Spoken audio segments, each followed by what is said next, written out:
Today I am going to test your listening skills all the way from A1, the very beginning of English, to C2, the most advanced level of English.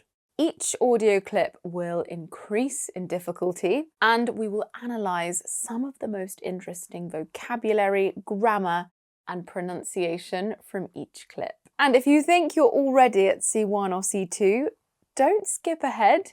You might be surprised by some of the things that come up in our lower level clips. And I have something I think you will really like. I'd like to give you a free ebook. It's my B1 to C1 ebook and it contains everything that you need to know in order to pass the B1, B2 and C1 levels of English. There is so much in there. I'm giving it to you for free in preparation for our Black Friday sale. This is my biggest event of the year.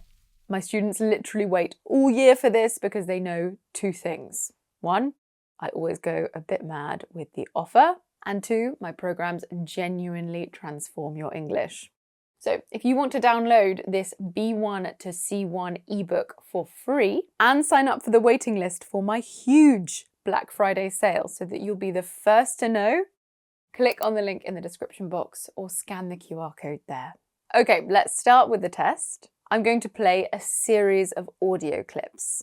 The first time I play each clip, there will be no text on screen, just a question for you to answer. Then I will play it once more with the transcript, but with some key words missing. You need to fill in the gaps and then we'll analyse some of the interesting language features.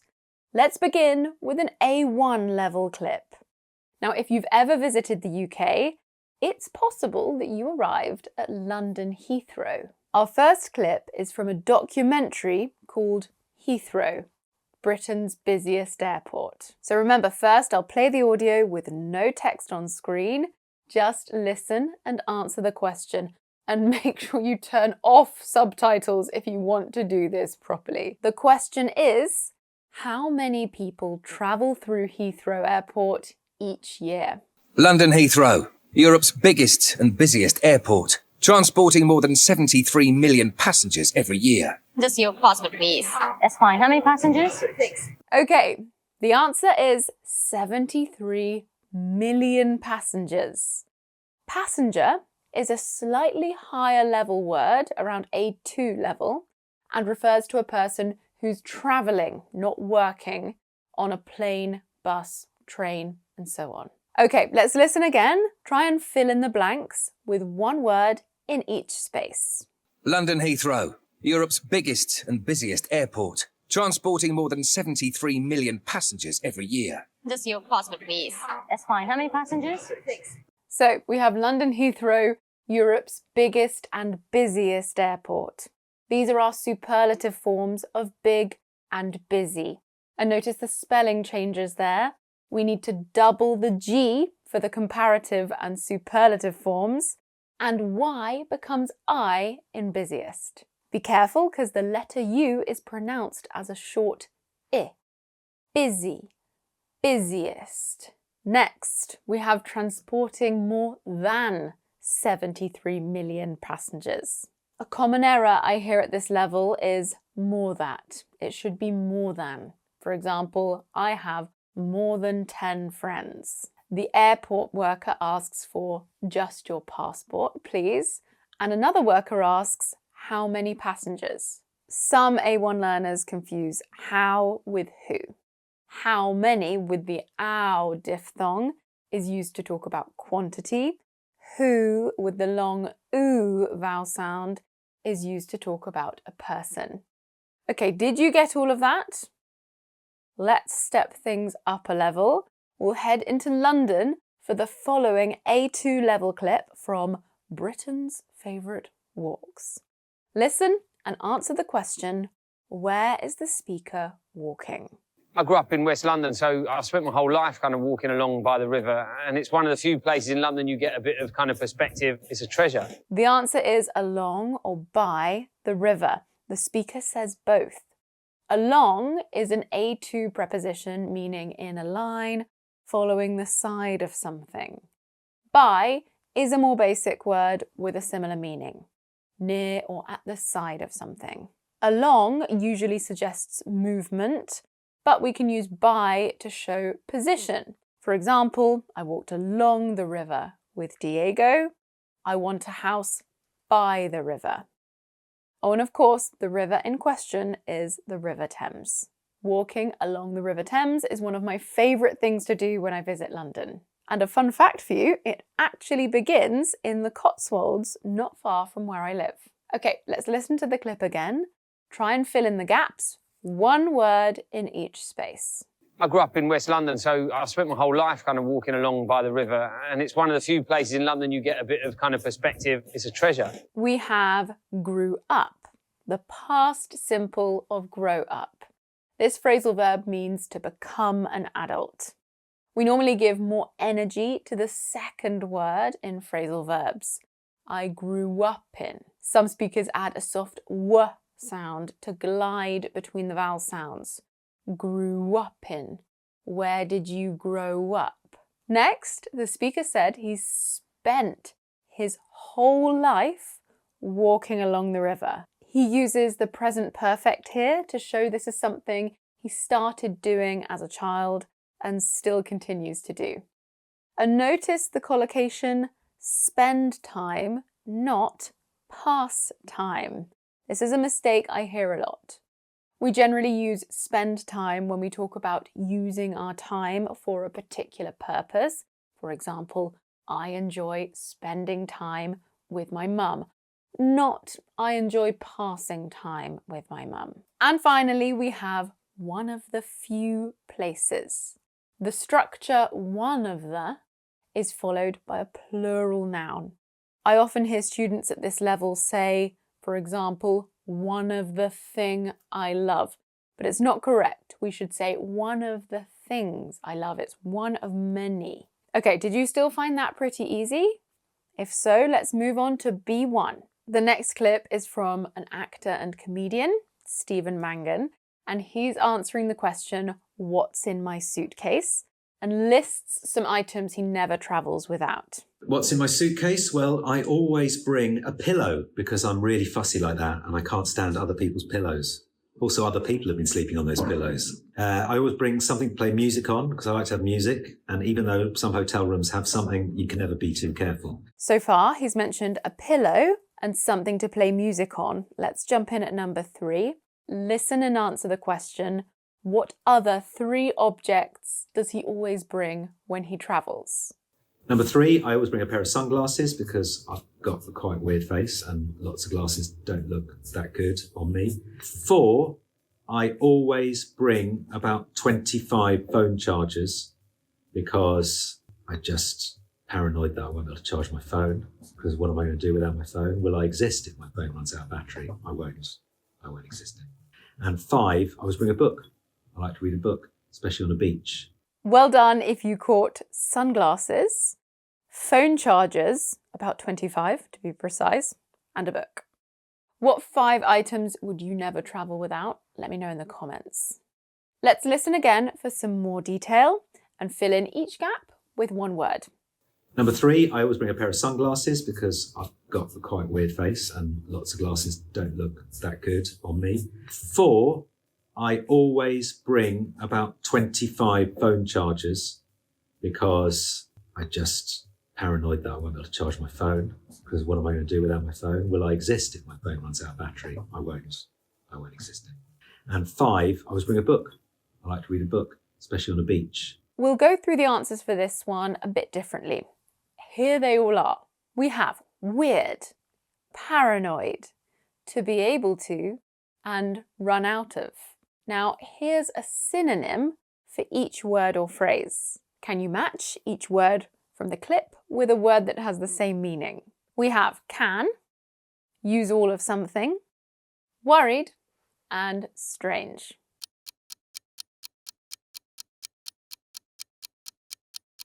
So, in the context of this clip, weird means strange, paranoid is worried, be able to is can, and run out of means to use all of something. And remember, can doesn't have an infinitive form, so we can't say I won't can charge my phone. Use I won't be able to instead. Run out of is a really useful B1 phrasal verb. I wonder if you've heard it before. You can run out of time, money, milk, shampoo, ideas. The list goes on. Okay, well done if you knew most of those words. So that last clip had basic grammar but more advanced vocabulary. Our next B1 plus clip is more challenging because of its grammar and also because the speaker's delivery is pretty fast. We're in the beautiful historic city of Bath at the First Dates restaurant. Listen to the short clip and tell me, what problem did they have on the date? What about your first date? Oh my God, I think all I remember is just staring at this menu for so long. I didn't know what you meant to do. We just didn't know what to say to each other. Right. So I think if the menus had been taken away, we probably would have found something to Sting at your say. head. Oh, this sounds very uncomfortable. They didn't know what to say to each other. Maybe they were shy or inexperienced. Anyway, it sounds like it was rather awkward. We'll listen again now and look at some of the challenging vocabulary and grammar. What about your first date? Oh my God, I think all I remember is just staring at this menu for so long. I didn't know what you meant to do. We just didn't know what to say to each other. Right. So I think if the menus had been taken away, we probably would have found something to Sting at your say. head. That was quite fast, wasn't it? Did you get any or all of the missing words? First, we have staring. This is a B2 level word, so well done if you caught this.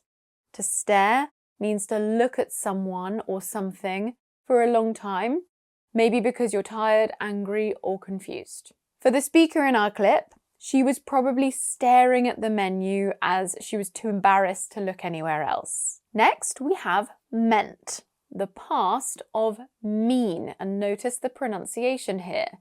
It's a short eh sound, even though we have two vowels. Mean, meant, meant. I didn't know what you were meant to do is the same as I didn't know what you were supposed to do. I didn't know what was expected in that situation. Now let's take a closer look at the grammar in this final sentence. The speaker says, so I think if the menus had been taken away, we probably would have found something to say. This is an example of the third conditional, and it's often taught at the end of B1 courses, shortly before moving on to B2. And speaking of B1 and B2 courses, we will be offering an incredible discount over the Black Friday period. So make sure you sign up to the waitlist and get your B1 to C1 ebook for free.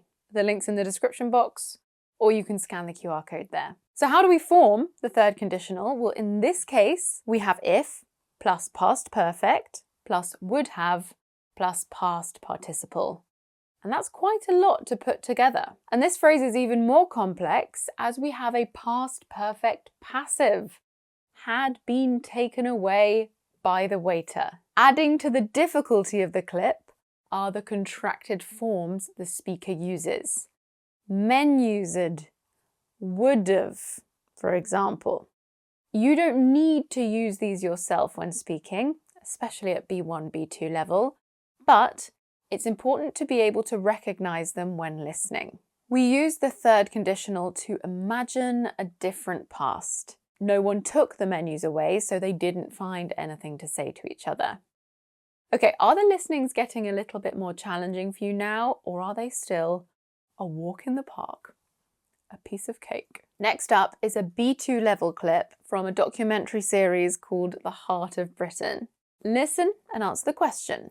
Where is the speaker, presenter Matt Baker, going? Across the country, there's over 1.5 billion train journeys a year, and I'm heading to the station in England that's the busiest of them all, London's Liverpool Street, to meet the unsung heroes who keep this place on track. If you're one of the hundreds of thousands of people who pass through here every day, you might not notice them, but they're always here, going the extra mile to get us where we need to be. People like William, in charge of mobility assistance, who is a lifeline to many. Platform 3 we're after here. He's heading or going to Liverpool Street train station, London's busiest train station. So to head is a B1, kind of more B2 level alternative for to go to or to go towards. Where are you heading means the same as where are you going? Now, I find the B2 level particularly interesting as it's when you start to learn some more idiomatic language and maybe even start to notice wordplay, which I love. Let's listen to the clip again, fill in the gaps and see if you can spot 2 idiomatic expressions connected to trains and train journeys. Across the country, there's over 1.5 billion train journeys a year, and I'm heading to the station in England that's the busiest of them all, London's Liverpool Street, to meet the unsung heroes who keep this place on track. If you're one of the hundreds of thousands of people who pass through here every day, you might not notice them, but they're always here, going the extra mile to get us where we need to be. People like William, in charge of mobility assistance, who is a lifeline to many. Platform 3 we're after here. So, Matt's on his way to meet who he calls the unsung heroes that work at Liverpool Street. An unsung hero is a person who is not praised or noticed for their hard work, but deserves to be. The next 2 phrases are very clever, as they have both a literal and a figurative or idiomatic meaning. We have keep this place on track and going the extra mile. Trains run on tracks, this is the literal meaning, but if someone keeps something on track, they make sure everything goes correctly. A mile is a measurement of distance, but we can use the idiomatic expression to go the extra mile to mean to make an extra effort, more effort than is expected of you. An example, William is the unsung hero who goes the extra mile to assist people with reduced mobility. These are people who cannot move around easily, often because of age, illness, injury, or disability. And I just have to mention the last phrase that Matt uses. I love it so much. He says, platform 3 we're after here. So the informal phrase to be after someone or something means to be looking for someone or something. For example, you're staring into the fridge, Mum. What are you after? What are you looking for? Okay, we're really warming up now. This next clip is around B2, C1 level, as it contains some really advanced vocabulary. We're heading to a beautiful area of Britain, the Yorkshire Dales. Listen and answer the question. Why are the Yorkshire Dales considered so significant? So far on our coast-to-coast adventure, we've covered the Lake District leg, but it's time to join up to 5 million visitors a year by heading deep into Dale country. The Yorkshire Dales are actually 42% moorland and house some of the country's most important landscapes and wildlife, along with red squirrels, peregrine falcons, and many rare plants and mosses. The Dales are home to some distinctive sheep breeds, such as Swale Dales, with their black faces and curled horns.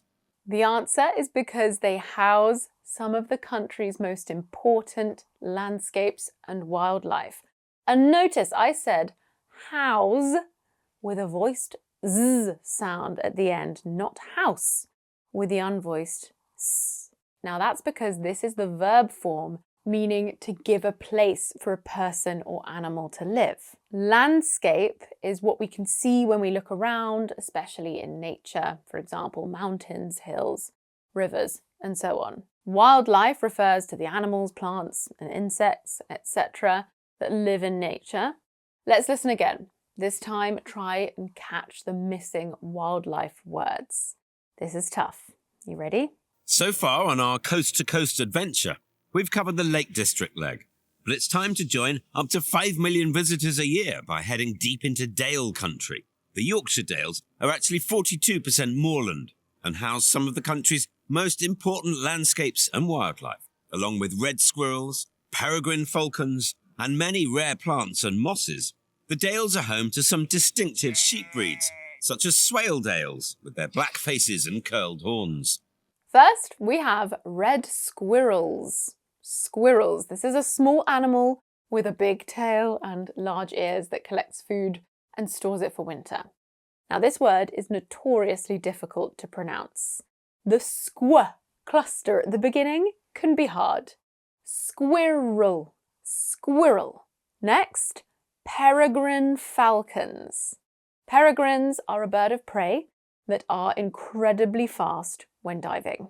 I wonder if you have them where you live. Next up, mosses.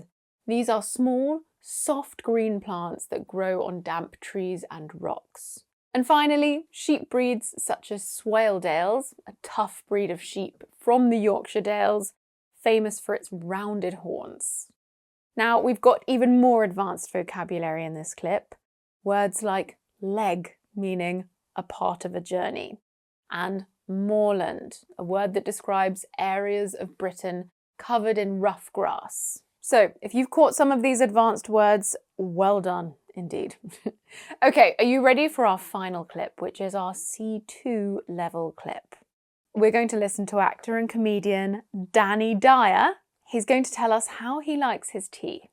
Now, I warn you, this clip is incredibly challenging on so many levels. First, we have Danny Dyer's strong Cockney accent. We also have some informal colloquial language, some non-standard grammar, and of course, some C2 level vocabulary. Listen to Danny Dyer explaining his perfect cup of tea and answer the question, how does Danny like his tea? I like a strong cup of tea, and I know some people are very different. Some people leave the tea bag in. That's always a nutty one. I like my cup of tea, it should be the same colour as a Werther's original. Is that a British thing, Werther's? Oh yeah. Love a Werther's. Interesting Werther's, because when I do a play, you know when it's a matinee and it's all the old lot in, the old girls sitting in the front row folding the kit, but you get a hit of Werther's as you walk out on the stage. It's like, oh, it makes you faint. Although I like the smell of it. So I'd leave the tea bag in as long as possible and then rinse the life out of it. Some people use the tea bag again, don't they? And I get that. Woo, that was tough, wasn't it? Okay, feel free to go back and listen again. You can even slow the clip down if you want. So when describing his tea habits, Danny says he likes a strong cup of tea. He likes it to be the same colour as a Werther's original. That's a great way to describe how you like your tea. He is very creative. Werther's are a traditional German sweet, but they're very popular in the UK. They are delicious. They have a caramel colour. I wonder if you've ever tried them. And he leaves the tea bag in the water as long as possible. Sounds like my cup of tea. Let's listen again and go a bit deeper into some of the expressions Danny uses and take a closer look at his accent. Are you ready? Try and fill each gap with one word. I like a strong cup of tea, and I know some people are very different. Some people leave the tea bag in. That's always a nutty one. I like my cup of tea, it should be the same colour as a Werther's original. Is that a British thing, Werther's? Oh yeah. Love a Werther's. Interesting Werther's, because when I do a play, you know when it's a matinee and it's all the old lot in, the old girls sitting in the front row folding the kit, but you get a hit of Werther's as you walk out on the stage. It's like, oh, it makes you faint. Although I like the smell of it. So I'd leave the tea bag in as long as possible and then rinse the life out of it. Some people use the tea bag again, don't they? And I get that. Okay, Danny doesn't say, I like a strong cup of tea.